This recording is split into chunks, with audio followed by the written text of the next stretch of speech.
d'un ennemi qui scandalise la vie des hommes. Et cet ennemi, il s'appelle l'orgueil. Cet ennemi s'appelle l'orgueil. Quand la personne est orgueilleuse, un jour sa vie sera scandalisée. Bien-aimé, l'orgueil, ce n'est pas une bonne chose. Parce que l'orgueil t'expose au danger. L'orgueil limite ta bénédiction. Dieu résiste aux orgueilleux. Amen. Hein? Et les hommes ne sont pas à l'aise avec quelqu'un qui est orgueilleux. Pourquoi être orgueilleux tandis que tu es la poussière? Les gens sont orgueilleux parce qu'ils se croient qu'ils sont une race spéciale que les autres. Bien-aimé, personne n'est venu dans le monde pour suivre l'autre. Amen. Nous avons dit que l'orgueil a 3 portes d'entrée. La première porte, c'est l'argent. Lorsque la personne n'a pas d'argent, est simple, il est humble, il dit tout le monde bonjour. Dès qu'il touche l'argent, il commence à saboter, à négliger, à mépriser tout le monde. L'argent, bien aimé, ce n'est pas péché. Ce n'est pas mauvais d'avoir l'argent. Mais le problème, est-ce que tu es contrôlé par l'argent ou bien tu contrôles l'argent? Amen. Je vais vous faire rire. Vous savez que dans d'autres pays, les gens vivent ensemble longtemps avec l'épée des moyens. Avec l'épée des moyens, les gens vivent ensemble longtemps. Mais lorsque nous arrivons dans les pays où il y a le développement, dans les pays où tout le monde peut gagner quelque chose, dans les pays où tout le monde est capable d'avoir des revenus, des couples sont menacés. Pourquoi? Parce que l'argent vient les exposer. Bien-aimé, quand tu as des moyens financiers, c'est pour la bénédiction de toute la famille. Amen. Hein? Si Dieu te fait millionnaire aujourd'hui, c'est pour sa gloire. Cela, ça ne veut pas dire que nous qui conduisons les voitures avec des roues, nous sommes venus te suivre. Personne n'est venu suivre l'autre. Amen. Hein? C'est juste le temps. C'est ton temps. Dieu t'élève. À lui soit la gloire. Le temps de l'autre viendra. Il y a les gens qui ne comprennent pas cela. Qu'aujourd'hui c'est mon temps. Dieu m'a fait grâce. Mais le temps de l'autre viendra. Alors l'argent pourrait être une source d'orgueil dans la vie de quelqu'un. Mais que Dieu soit loué parce que vous êtes préparés. Lorsque tu seras riche, tu continueras à me dire bonjour. Amen. Hein? Parce que je crois qu'un jour tu pourrais être riche. Moi je le crois. Si tu ne le crois pas, moi je le crois à ta place. Amen. Hein? L'argent n'est pas péché. Dieu n'est pas contre l'argent. Mais ayons le contrôle de l'argent. La deuxième source de l'orgueil, c'est l'élévation. C'est ce que nous allons parler aujourd'hui. L'élévation peut faire que quelqu'un devienne orgueilleux. Il était simple, il était humble, il était gentil avec tout le monde. Son statut social change et il change les amis. Que Dieu nous aide. Son statut social change, il change ses vocabulaires. Bien-aimé, si tu veux aller loin, reste tel que tu es, même si tu es élevé. Amen. Hein? Tu iras plus loin. Nous avons dit la troisième chose, c'est la beauté. La beauté fait que beaucoup de femmes ne sont pas dans les mariages à cause de la beauté. Tellement fière, et l'âge avance, ils se retrouvent toutes seules. La beauté n'est pas mauvaise. Mais ne sois pas fier parce que toi tu es belle. Ne sois pas fier parce que tu es bon. Sache-le bien que le temps viendra que ce qui apparaisse va disparaître.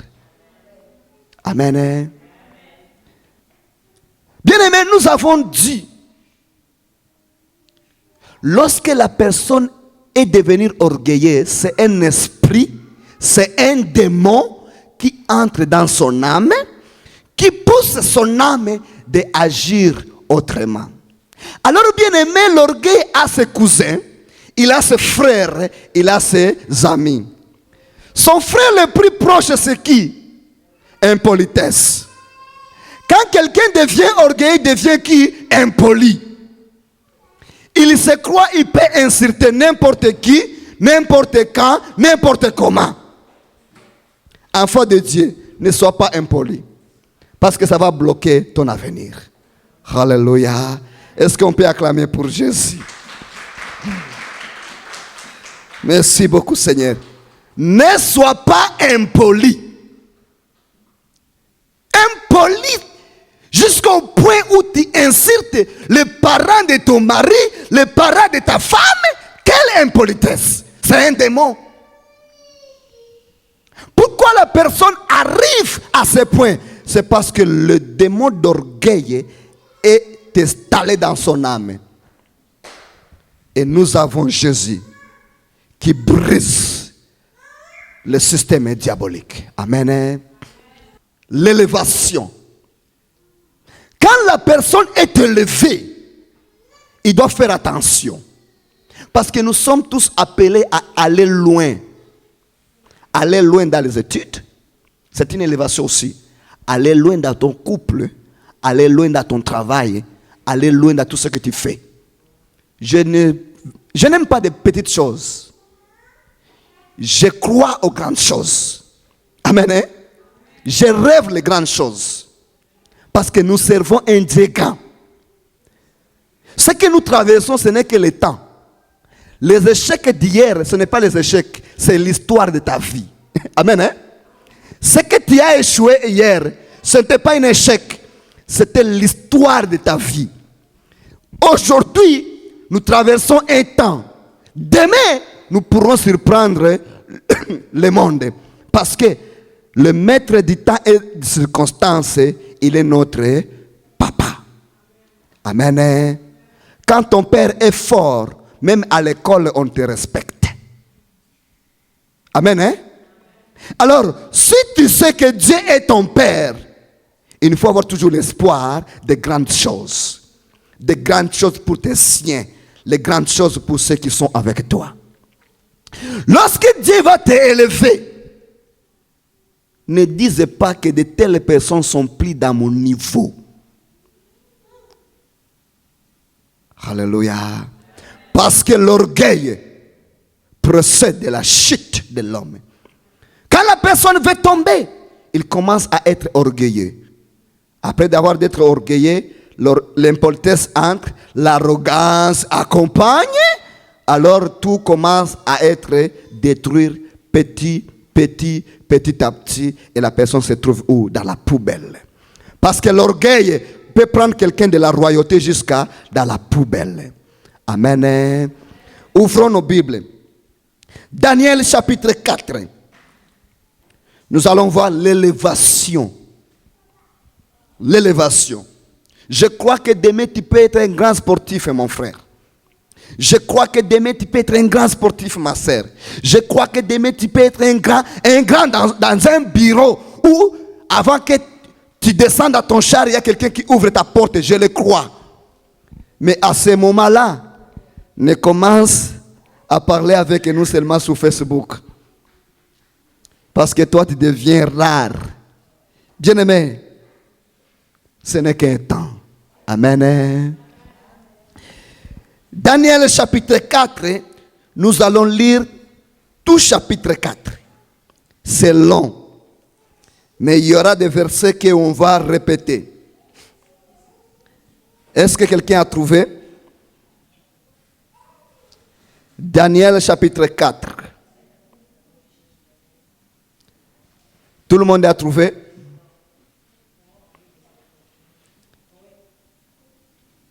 Ok. Je vais lire au verset 1. La Bible nous dit ceci. Nebuchadnezzar, roi, à tout le peuple, aux nations, aux hommes de toutes langues qui habitent sur la terre, sur toute la terre, que la paix vous soit donnée avec abondance. Qui était ce roi? Qui était un roi à toute la terre? Nebuchadnezzar, c'est un homme qui est, on peut dire, le grand-père de Saddam Hussein. Nebuchadnezzar était un roi à Babylone, qui est Irak. À cause des péchés des enfants d'Israël, Dieu a dit, je vais élever un homme pour qu'il puisse vous discipliner. Bien-aimé, quand tu désobéis à Dieu, Dieu peut élever même les païens pour te discipliner. Quand tu désobéis à Dieu, Dieu peut susciter même des maladies pour te discipliner.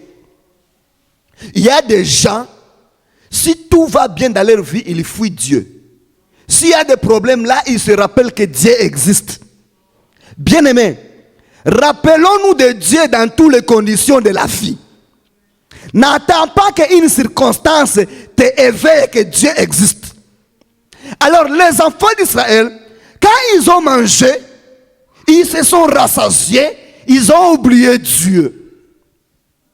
Ils ont oublié Dieu. Et Dieu dit, je vais susciter un païen.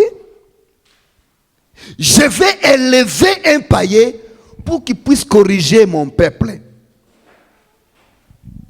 Mon frère, ma sœur, ne t'éloigne pas de Dieu. Parce que la vie va mieux. Si tu t'éloignes de Dieu, Dieu est prêt de susciter des choses qu'il faut te compliquer la vie pour que tu saches qu'il est Dieu. Alléluia. Alors Dieu a élevé Nebuchadnezzar. Il est devenu tellement puissant, tellement fort, jusqu'au point où il a dominé le monde entier. Cet homme fit dominer le monde entier. Il est devenu un roi redoutable. S'il décide de telle personne qui doit aller en prison, tu iras en prison. S'il décide qu'on coupe ta tête, point un trait.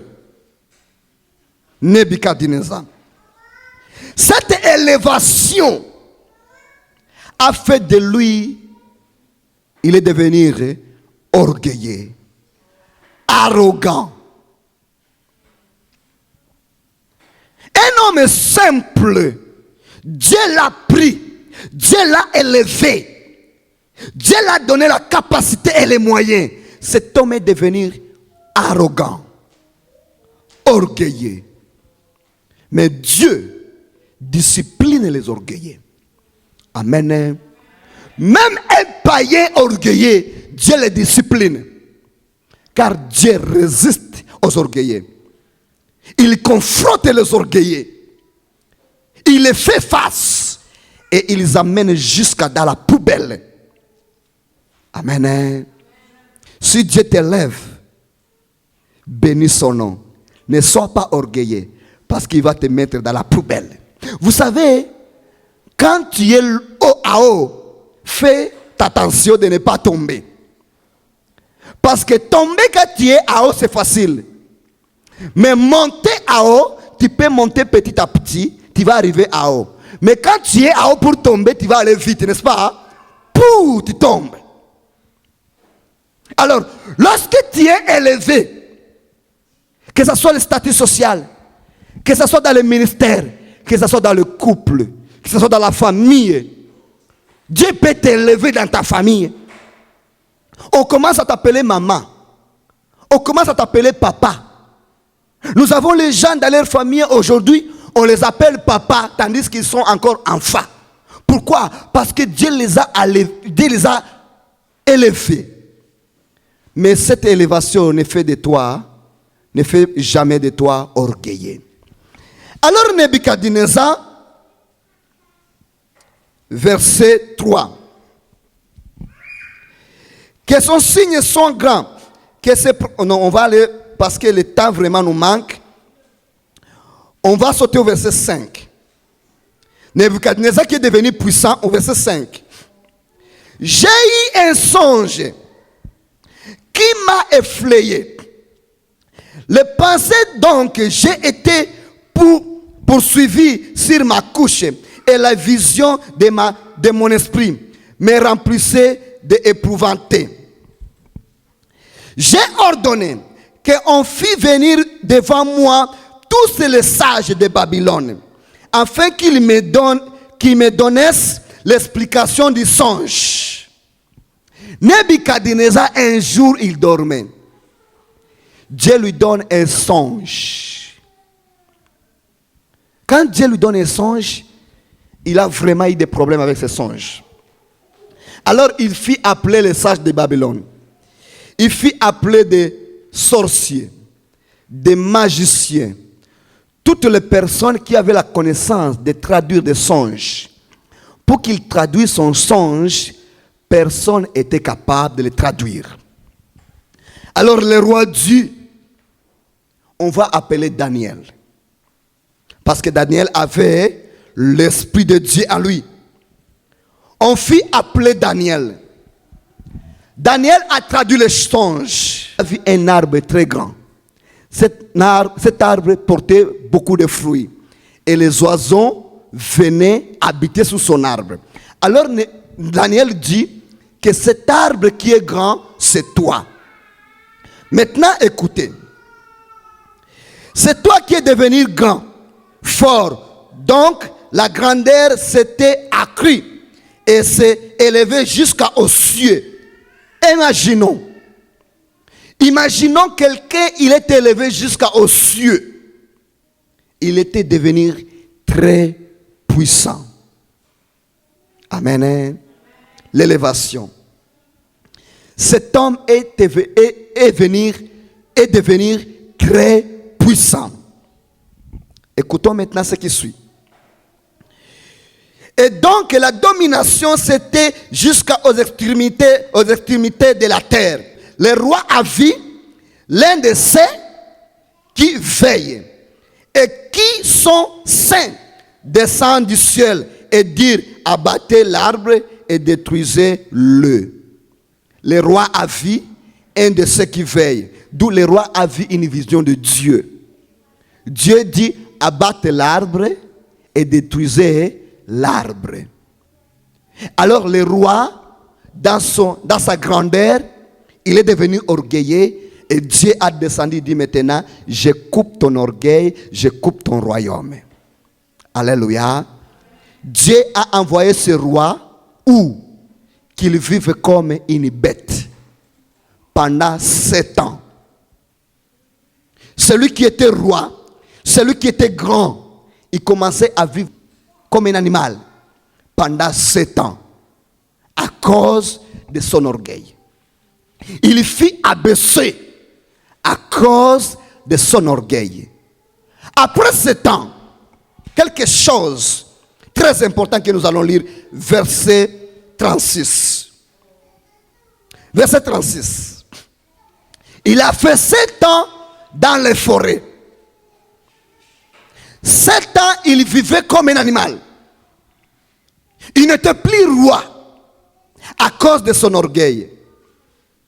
Quelque chose de très important au verset 36.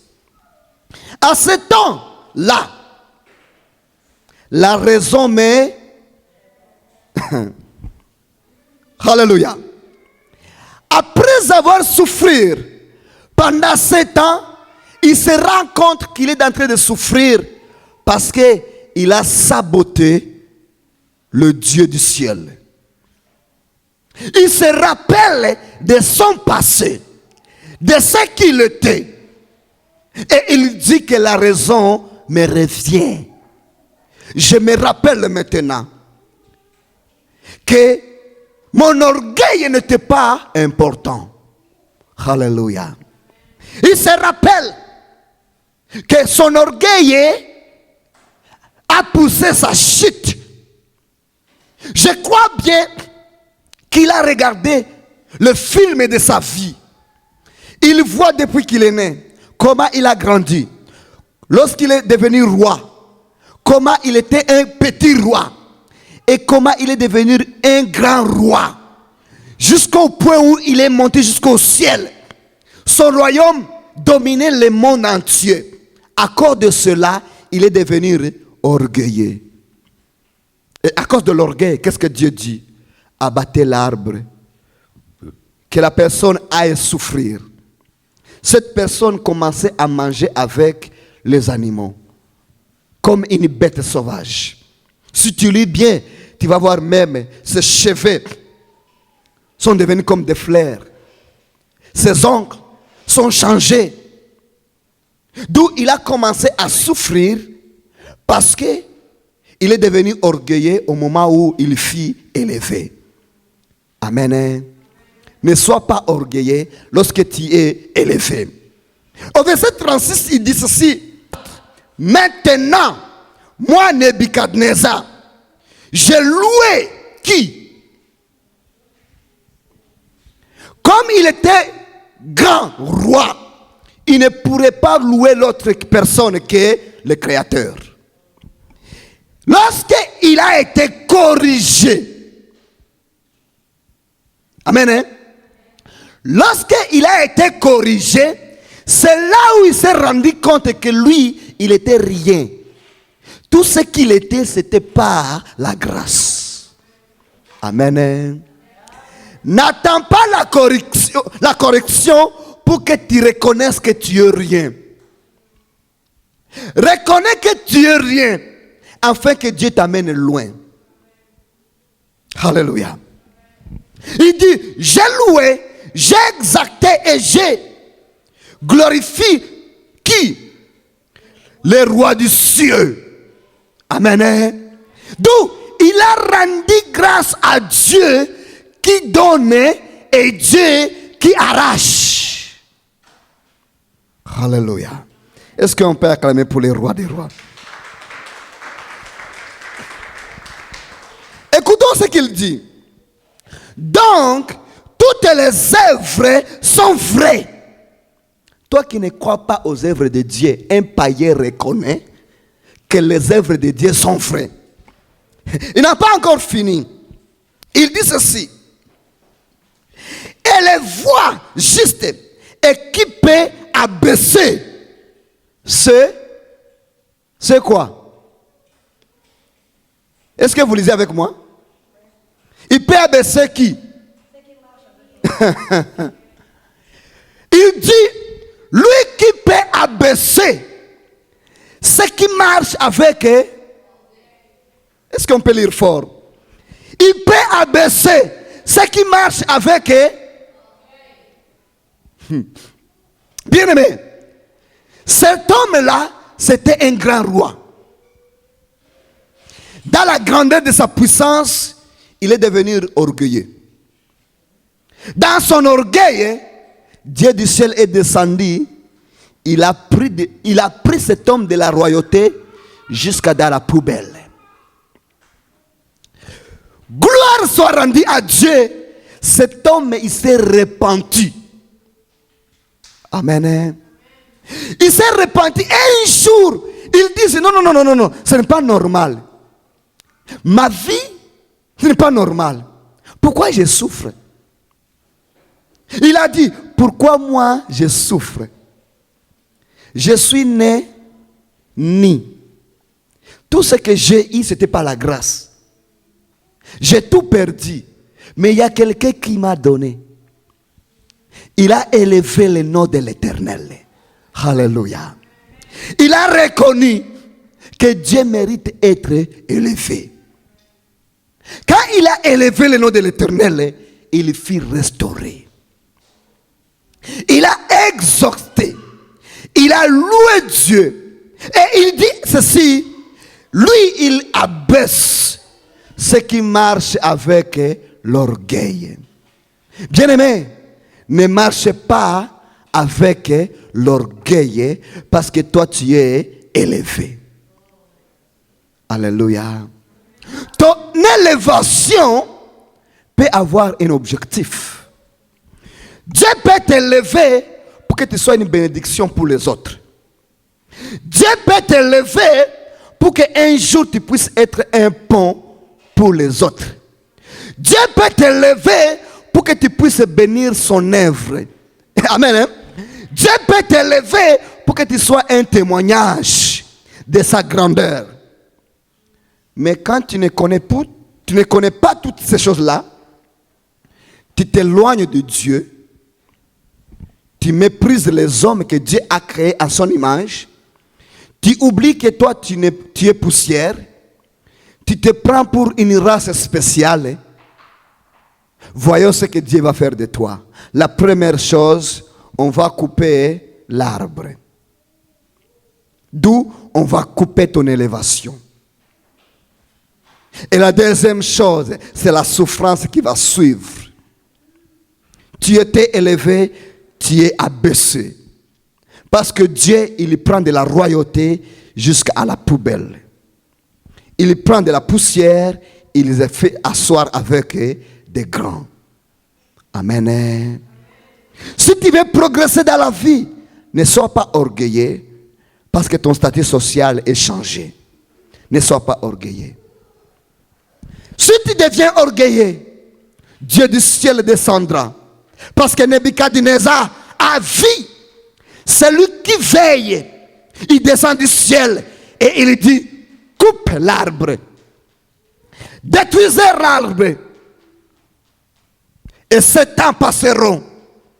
C'était les 7 ans de souffrance, 7 ans d'humiliation, 7 ans de la honte, 7 ans de problèmes, 7 ans de maladies, 7 ans de confusion. Pourquoi? Parce que Nebuchadnezzar a marché avec l'orgueil lorsqu'il fut élevé. Et quand il a été restauré, il dit, Dieu abaisse ceux qui marchent avec l'orgueil. D'où l'orgueil, bien-aimé, ce n'est pas ton ami.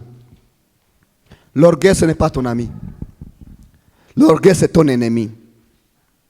Parce que dès que l'orgueil s'intègre dans ton âme, tu deviendras arrogant. Tu deviendras impoli. Et puis, les conséquences, les hommes vont fuir de toi. Les hommes vont avoir peur de toi. Tu vas détruire plusieurs relations. Il y a les gens, même si c'est toi qui les nourrisses, parce que tu les méprises, ils peuvent même refuser de manger ta nourriture. Pas parce qu'ils n'ont pas besoin de la nourriture, parce qu'il y a des gens qui n'acceptent pas être méprisés jusqu'à par terre. Alléluia. Dieu t'a élevé, considère les autres. Parce que qui ne sait pas que ton élévation, c'est parce qu'à cause d'eux. Il y a les gens que Dieu l'a élevé financièrement pour qu'ils prennent soin des autres. Alléluia. Au lieu qu'ils comprennent, ils commencent à maltraiter les autres. Bien-aimé, quand tu fais cela, Dieu lui-même prendra ses responsabilités. Il va te baisser.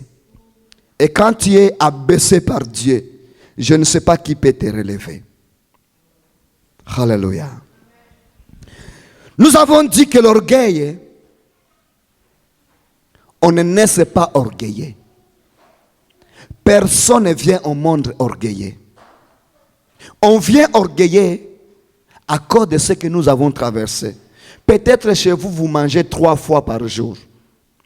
Il y a les autres qui mangeaient une fois. Peut-être s'ils mangent à 16h ou à 19h. Une fois par jour. Vous autres, vous mangez 3 fois par jour. Cela, ça ne fait pas de toi une race spéciale. Amen, hein? Peut-être vous autres, pour aller à l'école, on vous amène avec une voiture. L'autre devrait marcher 8 km à pied. Cela, ça ne fait pas de toi une race spéciale. C'est juste une grâce. Amen, hein? Si tu méprises les autres, parce que ton statut social est élevé, alors Dieu du ciel, qui défend les faibles, lui il défend toujours les faibles, il prendra ses responsabilités et lui il va t'abaisser jusqu'à dans la poussière. Il y a les autres qui utilisent les occasions pour abaisser les autres. Par exemple, la société te donne le pouvoir. Nous grandissons dans des continents, dans les pays où si tu es un ami d'un enfant d'un chauffeur d'un colonel. Vraiment, c'est loin. Ami d'un ami, d'un enfant d'un chauffeur d'un colonel. Toi aussi, tu te prends comme un enfant d'un colonel. Si on te touche, tu sais que tu vas appeler quelqu'un et on va te défendre. Et nous qui sommes nés en Afrique, grandis en Afrique, nous avons beaucoup souffert avec ça.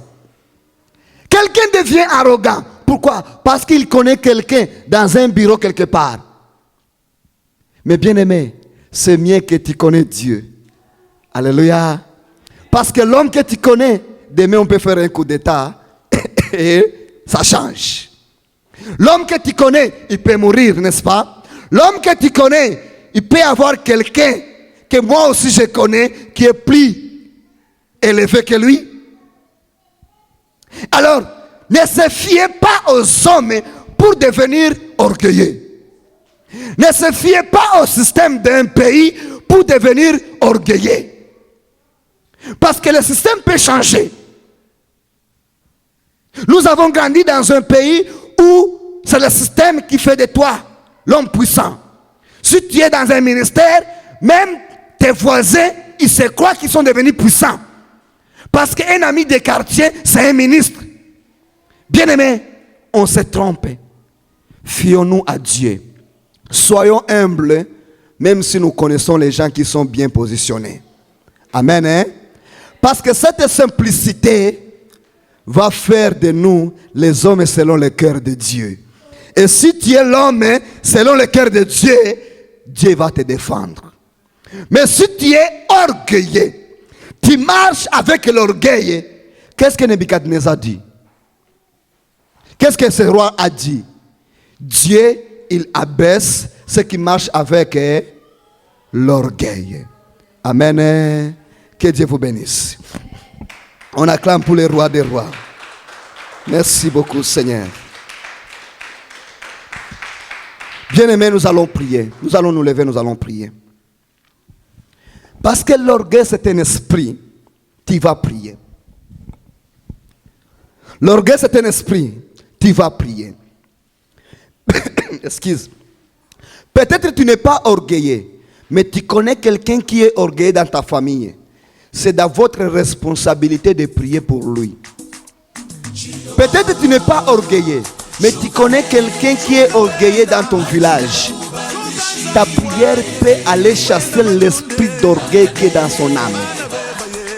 Ta prière.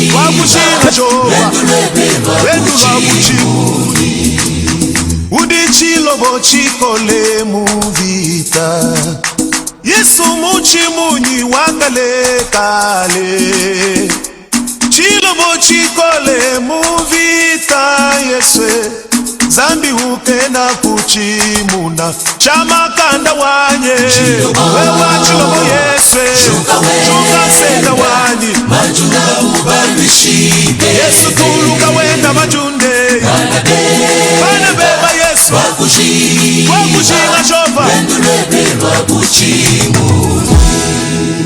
Muna Yesu kusabuka Mugadalena Utamakasa kujilobo Usanga na songa numa Buntu mugane shibwa Enyuma ya maboya Songa luma muswikibwa Bana banyi Kadi idibi kemesha Nansha nyuma ya maboya Unamimanye dija nzambi Tipinga na ja Yesu Yakaloma Yesu kumwambila Tujine babwa lukai Wewa mwana wa Davidi Tujine babwa lukai